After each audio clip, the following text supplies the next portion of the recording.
ఇప్పుడు ఒక important point గురించి మాట్లాడుకుందాం. మనం ముందు వీడియోలో ఒక మాట అనుకున్నాం. మన పిల్లల్ని మన సర్వస్వంగా భావిస్తూ వాళ్ళ కోసం మనం ఆస్తులు కూడబెట్టడం కోసం, వాళ్ళ అవసరాలు తీర్చడం కోసం మనం కష్టపడుతూ ఉన్నాం. ఆ కష్టానికి ఫలితంగా పిల్లలకి ఏదో ఇవ్వాలి, వాళ్ళ ఫ్యూచర్ బాగుండాలి అని ఆలోచన చేస్తూనే వాళ్ళ కోసం మనం ఏది చేసినా, ఏ ఆలోచన చేసినా, ఏ ఒక్క సెకను కష్టపడినా అది వాళ్ళకి చెందాలి అనేటటువంటి ఆలోచనలో ఉన్నాం కదా! పిల్లలకి ఆస్తులు ఇవ్వడమో ఏమో కానీ, పిల్లల్ని ఒక ప్రాపర్టీగా తయారు చేద్దాం. పిల్లల్ని ఒక వాల్యుబుల్ వ్యక్తులుగా మనం తయారు చేద్దాం. ఎందుకు అంటే, ముందు వీడియోలో ఇంకొక మాట అనుకున్నాం. మనము ఉన్నత స్థానానికి రావడానికి మనీ పవర్ గానీ, మ్యాన్ పవర్ గానీ, అంటే సొసైటీ నుంచి మనకు చాలా సపోర్ట్ అవసరము. అదేవిధంగా ఆర్థికంగా కూడా మనం చాలా ఎక్స్‌పెక్ట్ చేస్తాం. అది మన పేరెంట్స్ నుంచి కానీ, గవర్నమెంట్ నుంచి కానీ. కానీ మనం ఎదిగే వరకు సొసైటీ మనకు చాలా అవసరం. మనం ఒక స్థాయికి వచ్చిన తర్వాత మన అవసరం సొసైటీకి ఉండే విధంగా మనం క్రియేట్ చేసుకోవాలి. దాన్నే ఇప్పుడు నేను చెప్పాను. మన పిల్లలకి ప్రాపర్టీస్ ఇవ్వడం కాదు, మన పిల్లల్నే ఒక ప్రాపర్టీస్‌గా, ఒక వాల్యుబుల్ వ్యక్తులుగా మనం తయారు చేద్దాం. అంటే ఫస్ట్ పాయింట్, మెయిన్ పాయింట్ ఇక్కడ మనం అందరం గుర్తుపెట్టుకోవాల్సింది, మన పిల్లలు మనకు హాలిడేస్‌లో మనతో గడపబోతూ ఉన్నారు. ఆ టైంలో వాళ్ళకి వాళ్ళు సెల్ఫ్‌గా వాళ్ళను వాళ్ళు ఏ విధంగా కాపాడుకోవాలి, ఏ విధమైనటువంటి సిట్యుయేషన్‌లో ఉన్నప్పుడు వాళ్ళు పేరెంట్స్‌కొచ్చేసి చెప్పాలి. లేదు టీచర్స్‌తో చెప్పాలి, లేదు వెల్ విషర్స్‌తో చెప్పాలి అనేటటువంటి విషయాల గురించి డిస్కస్ చేయాలి కంపల్సరీ. పేరెంట్స్ కానీ, టీచర్స్ కానీ, మన మంచి కోరేటటువంటి వ్యక్తులు ఎవరైనా సరే, అది అమ్మ కావచ్చు, నాన్న కావచ్చు, అన్న కావచ్చు, తమ్ముడు కావచ్చు, ఎవరైనా. ఇప్పుడు మనకు సొసైటీలో జరుగుతున్నటువంటి అన్నీ అసాంఘికంగా మనం వినకూడని, చెయ్యకూడని, చూడకూడని అన్నీ కూడా మనం సోషల్ మీడియాలో చూస్తూ ఉన్నాం. అలాంటి వాటి చేతల మధ్య మన పిల్లలు ఇరుక్కపోకూడదు అంటే, అలాంటి సిచ్యువేషన్‌లో మన పిల్లల్ని మనం చూడకూడదు అంటే, మనం ఇప్పుడే మన ఇంట్లో ఇప్పుడు వచ్చేటటువంటి హాలిడేస్‌లో ఏది మంచి, ఏది చెడు, అంటే ఇప్పుడు నేను మాట్లాడేది దేని గురించో అందరికి అర్థమై ఉంటుంది. Good touch, bad touch.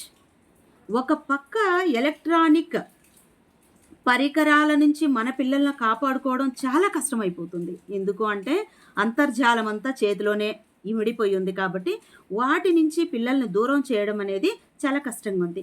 ఇలాంటి సిచ్యువేషన్‌లో అన్నోన్ పర్సన్స్ నుంచి పిల్లలు చాలా ఫేస్ చేస్తూ ఉన్నారు.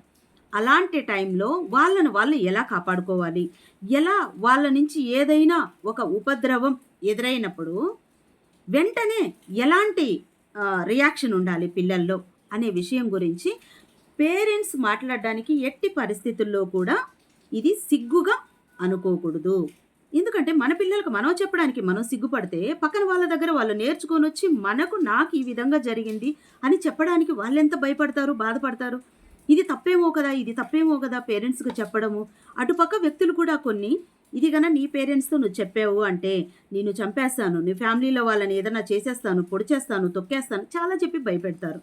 అలాంటి టైంలో నీకు ఏమీ కాదు, మేమున్నాము నిన్ను చూసుకోవడానికి, నీ ప్రొటెక్షన్‌కే మేమున్నాము, మా ప్రాణమే నువ్వు అనే భరోసాను వాళ్ళకిచ్చామంటే అక్కడ ఉన్నటువంటి సిచ్యువేషన్‌లో తప్పించుకొని బయటపడిన తర్వాత తన మీద ఏమి జరిగింది, జరగబోయింది, ఎవరు ఎలాంటి వ్యక్తులని ఐడెంటిఫై చేయడము, చెప్పడం అనేది చాలా ఇంపార్టెంట్. కాబట్టి మన పిల్లలకు మనం ఇప్పుడు ఇవ్వాల్సినటువంటి ఒక ఆయుధం ఏంటి అంటే, మెంటల్‌గా స్ట్రాంగ్‌గా వాళ్ళని తయారు చేయాలి. మనకి 1 మంత్ టైం దొరికినప్పుడు పదే పదే ఇప్పుడు ఇంకా మనకు గవర్నమెంట్ పోక్సో చట్టం అనేది ఒకటొచ్చేసింది.